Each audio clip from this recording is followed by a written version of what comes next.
Y'all got actually important characters. We got Glup Shittos. I mean, what the fuck? For those of you that don't know, a Glup Shitto is usually referring to a Star Wars character that only appeared for a brief second, but somehow has loads of information known about them out in the world.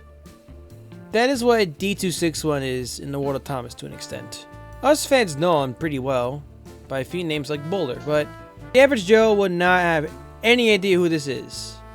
In the Red Engine, especially more so, since he didn't really appear outside of one, maybe two illustrations. My models of these guys both differ a bit from their official canon, or lack thereof. And I've also developed AU origins for them as well. We will start with D261.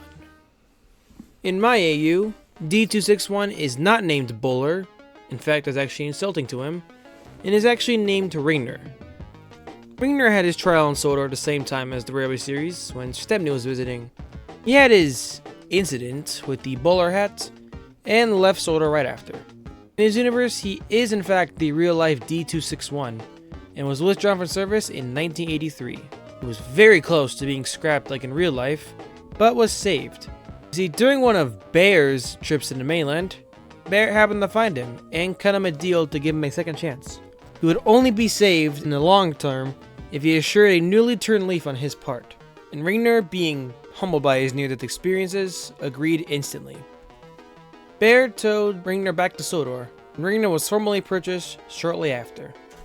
He was eventually painted into Northwestern Railway green and became a goods engine. As you can expect, it took a long time for the big engines to accept him, but Ringner did put in the effort to make good with them. And Ringner is still around pulling goods trains today. D261 was a fairly simple engine. He is just a regular Class 40 model repainted green. I started him around the same time as my Busy Bee James model to give a general time frame. He was primed in my usual custom gray acrylic mix, and then painted with several coats on my custom Northwestern green mix. I then painted the red sides on his running board after popping off his shell. And I then painted his roof in a gray. One thing I really want to emphasize on the livery was the Northwestern Railway-ness, I guess. I wanted to make sure this was distinct from BR liveries. As I know in the TV series, they tended to lighten up BR green a lot usually. So I made up various details like this little stripe and other parts in red, and then the cab windows in a gold. I actually ended up scratching the window pieces while removing the overflow paint. These couldn't come off, so I just painted them black towards the end. I then clear coated the body shell and then stuck it back on. And just like that, D261 was done. Now on to the Red Engine. In my AU, both renditions of the Red Engine illustrations are canon. In the later one, he's named Hyman, and he is a ex-GWR Dean Goods built for the Sodor and Mainland Railway. I have a whole two-parter on him and the Lone Engine as a whole already out, so if you're interested in learning more about him, feel free to check that out. For this video, we'll just skip over Hyman's backstory and jump straight into how I made his model.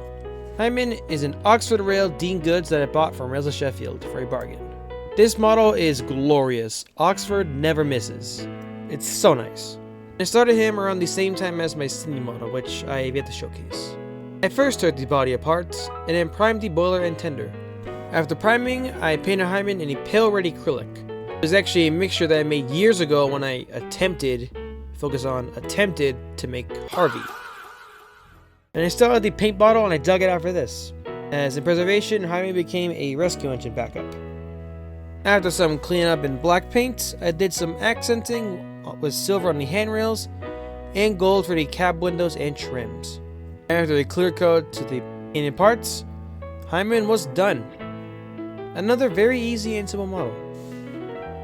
These are probably the simplest models I own, but I love them regardless. In all honesty, these are pretty solid starting points for those trying to get into model railroading. They're very simple models that are not easy to paint and easy to take apart. And the Dean Goods, I'd say, is a great way to make a James. Just gotta find a way to add a bogey, of course, but easy to paint.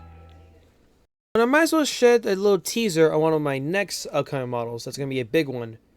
It won't be showcased immediately soon, but just note that it is happening eventually. You can just imagine who this is gonna be. Thank you all for watching, I'll see you all same time next week.